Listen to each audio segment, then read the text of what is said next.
লাইভটা দেখতে পেলে একটু রেসপন্স করবে। লাইভটা চালু হয়েছে, যদি কেউ দেখতে পাও একটু রেসপন্স করবে। আমরা আজকে নর্থ 24 পরগনা ডিপিএসসিতে এসেছিলাম, কিন্তু তাড়াহুড়োর জন্য ডিপিএসসির সামনে দাঁড়াতে পারলাম না, যেহেতু ট্রেনের টাইম হয়ে গেছে।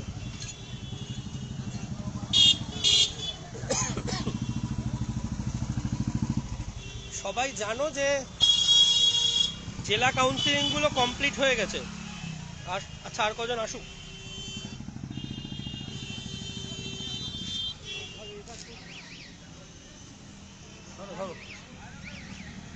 আর কত ভিউ বাড়ুক।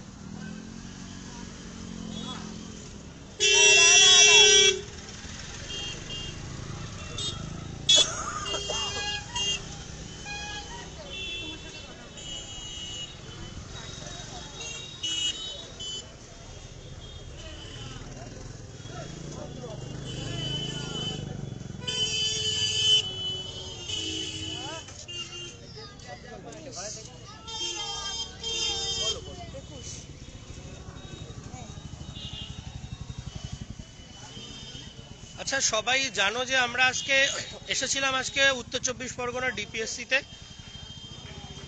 জেলা কাউন্সিলিংগুলো কমপ্লিট হয়ে গেছে। চলতি নিয়োগের যে জেলা কাউন্সিলিংগুলো চলছিল, সেই জেলা কাউন্সিলিংগুলো কমপ্লিট হয়ে গেছে। তারপরে ভ্যাকান্সির কি কন্ডিশন এবং নতুন নোটিফিকেশন, আমাদের তো এই মুহূর্তে দরকার 23 স্টেটের রেজাল্টের আগে এবং ভোটের আগে, লোকসভা ভোটের আগে কিভাবে নোটিফিকেশন আসতে পারে, সেটার জন্যই আমাদের আন্দোলন চলছে, লড়াই চলছে। সেটা কোন কন্ডিশনে আছে সেটা নিয়ে কথা বলার জন্য উত্তর 24 পরগনা ডিপিএসসি চেয়ারম্যানের সাথে দেখা করতে এসেছিলাম। সেখান থেকে তিনি আমাদের কিছু বার্তা দিয়েছেন। সবটা পজিটিভ, সবটা নেগেটিভ বলবো না, কিন্তু বার্তা যা আছে তাতে এটুকু বলতে পারি, 27 তারিখ 4 তারিখে বড় জমায়েত লাগবে।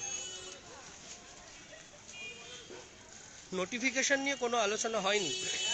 গতকাল উনি জানালেন যেটা, গতকাল পর্ষদে একটি সমস্ত চেয়ারম্যানদের নিয়ে একটি মিটিং ছিল, কিন্তু সেখানে নতুন নোটিশ নিয়ে কোনো বার্তা কিন্তু আসেনি।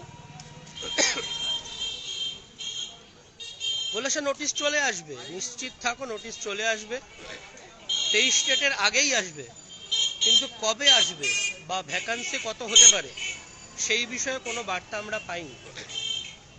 আমরা জেলা ভিত্তিক যে 22-এর পরীক্ষা হয়েছিল সেখানে জানতে চাই যে 22-এর পরীক্ষায় জেলা ভিত্তিক যোগ্য যোগ্য ডিএলএড কতজন আছে, মানে বিএড কজন, ডিএলএড কজন, এনআইএস কজন, সেটার একটা তথ্য জানতে চাই।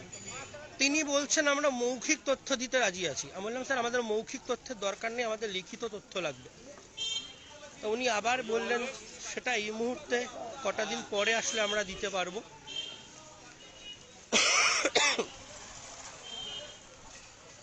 পঞ্চম শ্রেণীটা নিয়ে উনি যেটা বললেন যে পঞ্চম শ্রেণী নিয়ে আমরা আলোচনা করেছি, পঞ্চম শ্রেণী নিয়ে তোমরা পজিটিভ চিন্তাভাবনা রাখতে পারো, কোনো সমস্যা নেই।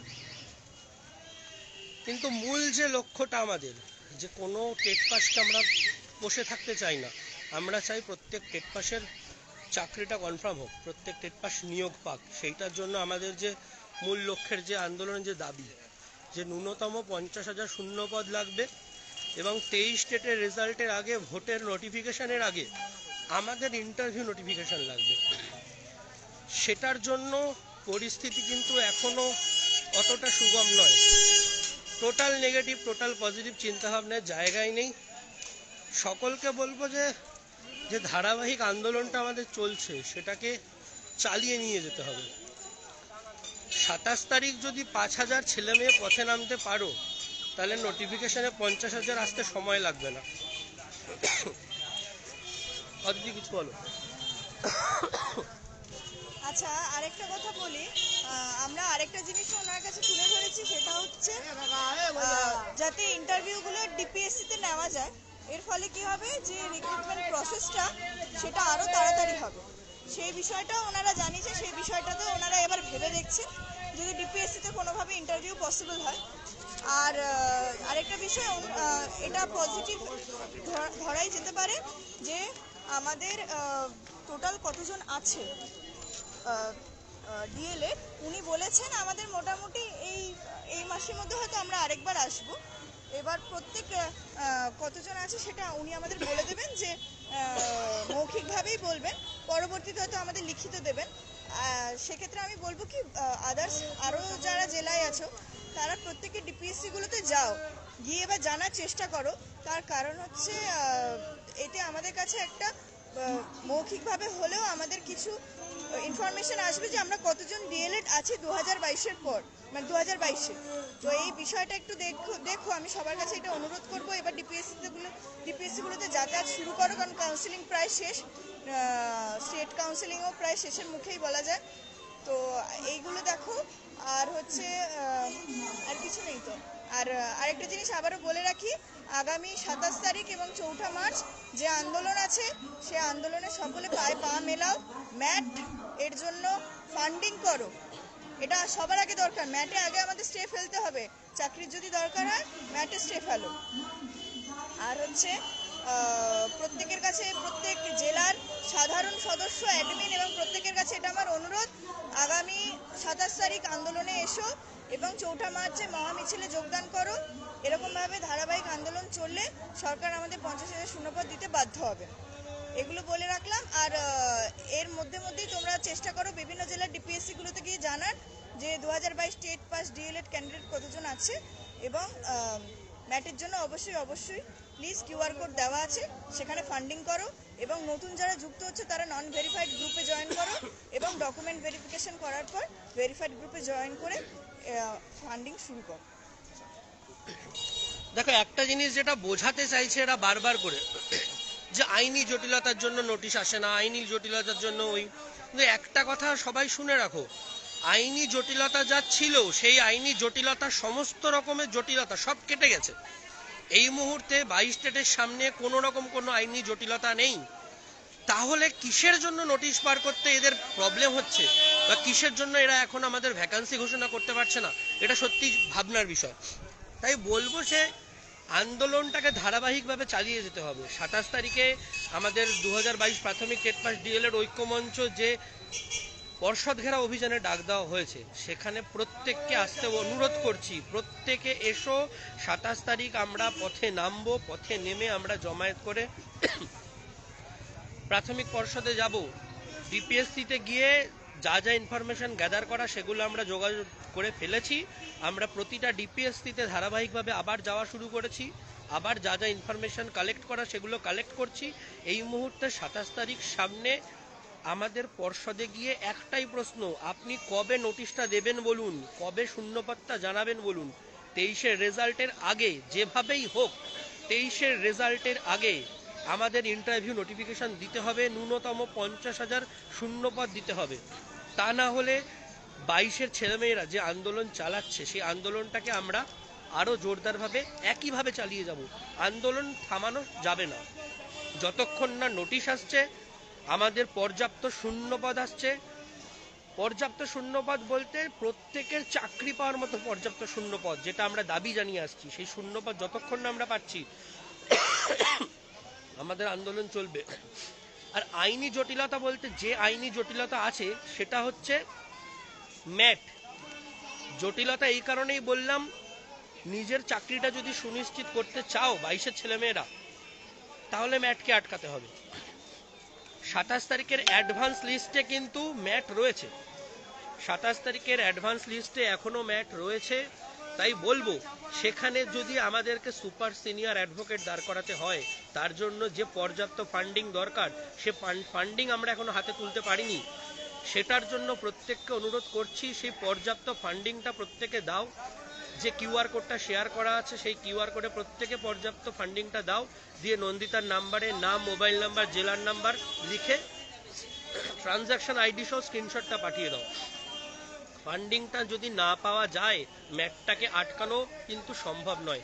কিন্তু একবারের জন্য যদি আমরা একজন সুপার সিনিয়র অ্যাডভোকেটকে আমাদের ম্যাটের কেসে দাঁড় করিয়ে যদি একটা শুনানি আমরা করাতে পারি, যদি ডিফেন্ড করতে পারি, তাহলে কিন্তু ম্যাটটাকে আবার আটকে দেওয়া পসিবল। ম্যাট যদি আবার 6 মাসের জন্য, 1 বছরের জন্য আমরা আটকে দিতে পারি, তার মধ্যে কিন্তু আমরা নোটিশ বার করিয়ে আমাদের নিয়োগটা নিশ্চিত করে ফেলতে পারবো। তাই প্রত্যেককে বলছি, আর চিন্তা ভাবনা করো না, ম্যাটের ফান্ডিংটা দাও, তাতে আইনি জটিলতার যেটা তৈরি হতে পারে সেটা কাটবে। তার পাশাপাশি 27 তারিখে অবশ্যই আন্দোলনে এসো, পর্ষদকে চাপে ফেলতে হবে, পর্ষদকে চাপে না ফেললে তো পর্ষদ শুনবে না। আর 4 তারিখের শিয়ালদার মহামিছিলে এসো, সেখানে দেখিয়ে দেবো যে 22 স্টেট পথে নামতে পারলে কি করতে পারে। এই আমাদের ডেপুটেশন কপিটা রিসিভ করানো রয়েছে, নিচে রিসিভ নাম্বার দেওয়া রয়েছে পরে। আমরা রিসিভ করিয়ে এসেছি, দাবি যা ছিল সব দাবি আমরা তুলে ধরেছি। সেখানে পজিটিভলি এটাকে নিয়েছেন যে তোমাদের এই দাবিগুলো সেগুলোকে উনি খুব পজিটিভলি নিয়েছেন এবং উনি বলেছেন যে আমি পর্ষদ সভাপতির সাথে এই বিষয়ে একাধিকবার কথা বলেছি। আরেকটা জিনিস হচ্ছে এই ডেপুটেশন কপিটা কিন্তু আমাদের সামনেই মেল করা হয়েছে আবার পর্ষদে। উনি বললেন যে তোমরা সেকেন্ড টাইম এলে, এর আগেও আমি মেল করেছি কিন্তু তোমরা যেহেতু এসছো এই দাবি নিয়ে আমরা কিন্তু এই জিনিসটা আবার পর্ষদকে মেল করে দিচ্ছি। কাজ হচ্ছে, কিন্তু এই ভেতরের যে কাজগুলো, এই সাংগঠনিক প্রশাসনিক কাজগুলোর পাশাপাশি কিন্তু আমাদেরকে আন্দোলনটা জারি রাখতে হবে। আন্দোলন জারি রাখতে না পারলে কিন্তু কোনোভাবেই নোটিশ বার করা পসিবল নয়। যদি ইন্টারভিউ নোটিশ পেতে চাও, যদি ন্যূনতম 50,000 শূন্যপদ পেতে চাও, 27 তারিখ অবশ্যই আন্দোলনে এসো, 4 তারিখ অবশ্যই মিছিলে এসো। যদি আসতে পারো তবেই নোটিশটা আসতে পারবে। 5,000 পথে নামো, 50,000-এর নোটিশ বার করে নিয়ে আসবো আমরা। যদি 5,000 পথে নামতে পারো তাহলে 50,000-এর নোটিশ চলে আসবে। আর ম্যাটকে আটকানোর জন্য পর্যাপ্ত ফান্ডিংটা করো। ম্যাটকে যেভাবেই হোক আটকাতে হবে, অ্যাট এনি কস্ট ম্যাটকে আমাদের আটকাতে হবে। তার পাশাপাশি পঞ্চম শ্রেণী আমাদের, এটুকু নিয়ে নিশ্চিত থাকো, একটা ইতিহাস আমরা তৈরি করে যাব। পঞ্চম শ্রেণীকে প্রাথমিকে যুক্ত করে চাকরি পাবে, ডিএলএড পিডিএফটাও খুব তাড়াতাড়ি প্রকাশ হবে। সবগুলোই মোটামুটি পজিটিভ ধরে এগো, এখনো সময় আছে, রাস্তায় নামো। যেভাবে 17রা নিজেদের রিক্রুটমেন্টটা নিজেদের দিকে ছিনিয়ে নিয়েছে, আমরা 22রাও পারবো আমাদের নিজেদের চাকরি এইভাবেই বাইর করে নিতে। সবাই মিলে একত্রিতভাবেই লড়াইটা হবে। শুধু মাথায় রেখো, বাকি সব পজিটিভ, শুধুমাত্র দরকার ইন্টারভিউ নোটিশ।